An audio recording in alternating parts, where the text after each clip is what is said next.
बोलो दुर्गे मैया की जय। बोलो साचे दरबार की जय। अखंड मंडलाकारं व्याप्तयेन चराचरं तत्पदं दर्शितं येन तस्मै श्री गुरुवे नमः। वक्रतुंड महाकाय शूरकोट समप्रभ निर्विघ्नं कुरु मे देव सर्वकार्येषु सर्वदा। सिद्धबुद्धसहिताय श्रीमन्महागणाधिपते नमः।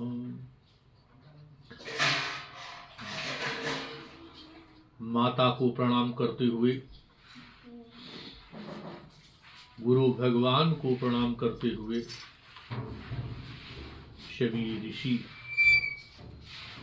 को प्रणाम करते हुए, अपने माता पिता को सादर प्रणाम करते हुए,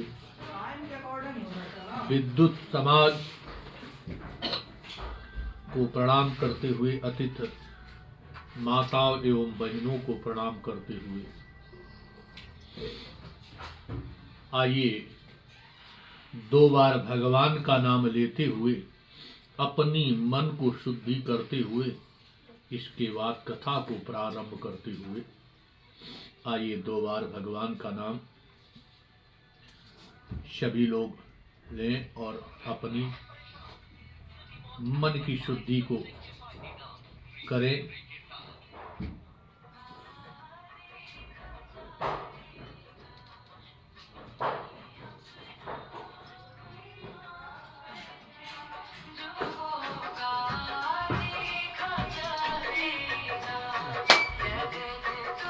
से लगा बैठे होगा तो देखा जाएगा।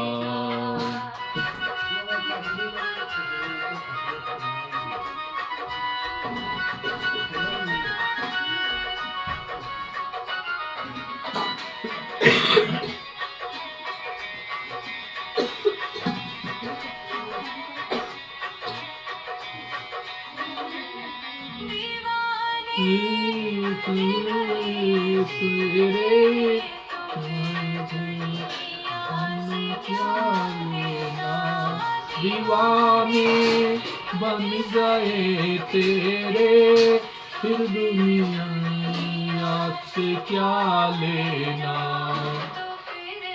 दुनिया से क्या लेना।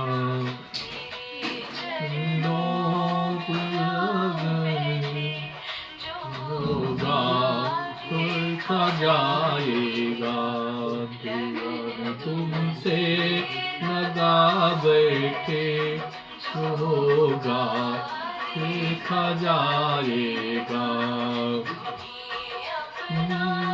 बना बैठे जो होगा देखा जाएगा, होगा देखा जाएगा, जो होगा देखा जाएगा, होगा देखा जाएगा। अपना बना बैठे जो होगा देखा जाएगा, तुमसे लगा बैठे होगा देखा जाएगा।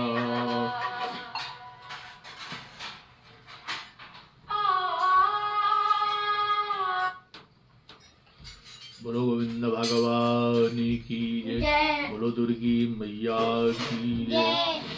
कल कल कलोद करती हुई नादनी श्री पावन गंगा के तट पर बालू के आसन पर विराजमान श्री व्यास जी जनमेजय को कथा सुनाते हुए जनमेजय बोले, हे महाराज, हे महाभाग, आप मुझसे राजाओं के वंश का विस्तार पूर्वक वर्णन कीजिए और विशेष रूप से सूर वंश में उत्पन्न धर्मज्ञ राजाओं के वंश के विषय में बताइए। व्यास जी बोले, हे महाभारत, ऋषि श्रेष्ठ नारद जी से पूर्व काल में जैसा मैंने सुना है उसी के अनुसार शूर वंश का विस्तृत वर्णन करूंगा। आप सुनिए। एक समय की बात है कि श्रीमान नारद मुनि स्वेच्छा पूर्वक विचरण करते हुए सरस्वती नदी के पावन तट पर पवित्र आश्रम में पधारे। मैं सिर झुका करके उनको उनके चरणों में प्रणाम किया। तत्पश्चात बैठने के लिए आसन भी उनको दिया, प्रदान किया। आदर पूर्वक उनकी पूजा की। विधिवत हे सर्वज्ञ, इन सातवें मन के वंश में जो विख्यात राजागण हो चुके हैं उन राजाओं के चरित्र की संबंधित कथा कही।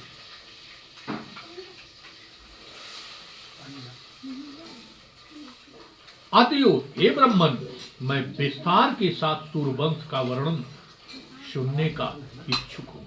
हे मुनिश्रेष्ठ, संक्षिप्त या विस्तृत से किसी भी रूप में आप मुझसे एक इसका वर्णन कीजिए। हे राजन। नारद जी बोले, हे सत्यवती नंदन तनय, राजाओं की अत्युच्च वंश के विषय में सुनिए। कानों को सुख प्रदान करने वाला ये वंश चरित्र अत्यंत पवित्र और धर्म ज्ञान आदि से सर्वप्रथम जगत सृष्टा ब्रह्मा जी भगवान विष्णु के नाभ कमल से प्रकट हुए। सृष्टि करने की अभिलाषा वाले उन विश्वात्मा ब्रह्मा जी महाराज जी कहते हैं 10,000 वर्षों तक तपस्या की, महान शक्ति प्राप्त करके उन मानस पुत्रों में सर्वप्रथम मारीच उत्पन्न हुए जो श्रेष्ठ कार्य के प्रवर्तक। मारीच परम प्रसिद्ध तथा पुत्र कश्यप जी हुए। दक्ष प्रजापति से 13 कन्याएं उन्हीं की भार्याएं थी। देवता दैत्य यक्ष गंधर्व सर्प पशु और पक्षी सब के सब उन्हीं से उत्पन्न हुए। इसके बाद महाराज जी कहते हैं, वैश्वत मन के पुत्र में शूरवंश की वृद्धि करने वाले इक्षाक के जन्म के बाद नाभाग, श्रेष्ठ, शर्यात, नरस्यंत, प्रांशु, नग, सातवें दिष्ट एवं करूष और प्रसद्र ये 9 मनपुत्र के रूप में प्रसिद्ध हुए। इस प्रकार महाराज जी कहते हैं,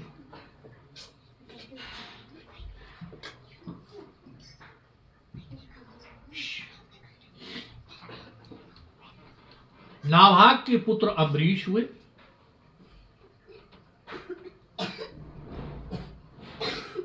वैश्य से श्रेष्ठ हुए। क्षत्रिय होते हुए वे ब्राह्मण बन गए। जनमेजय बोले, हे ब्राह्मण, आपने कथा में जो ये कहा कि राजा शर्यात अंधेमुन को अपनी सुंदर नेत्रों वाली कन्या प्रदान कर दी, तो इसमें मुझे महान संदेह हो रहा है। इसलिए शवन ऋषि की महाराज जी कथा सुनाई।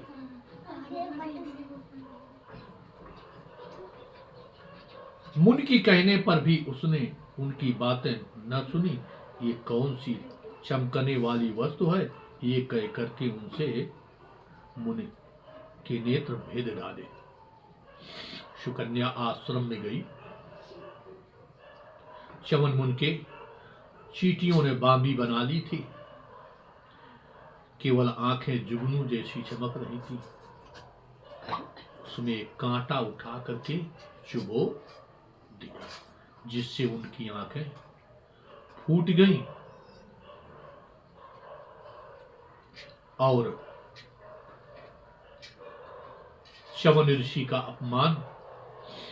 च्यवन ऋषि ने अपने तपोबल के द्वारा शव की मूत्र बंद कर दिए। कष्ट में पड़ गए। इस प्रकार कथा सुनाते हुए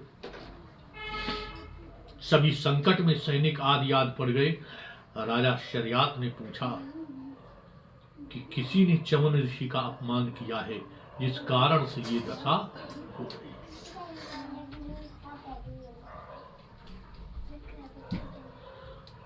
बोलो गोविंद भगवान की जय।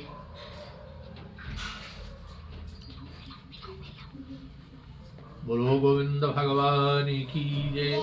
बोलो साचे दरबार की जय। धर्म की जय हो। अधर्म का नाश हो। प्राणियों में सबका न हो। विश्व का कल्याण हो। गौ माता की, जय हो। गंगा मैया की, जय हो। यमुना मैया की, जय हो। सरस्वती मैया की, जय हो। अपने अपने माता पिता की, गुरुदेव भगवान की।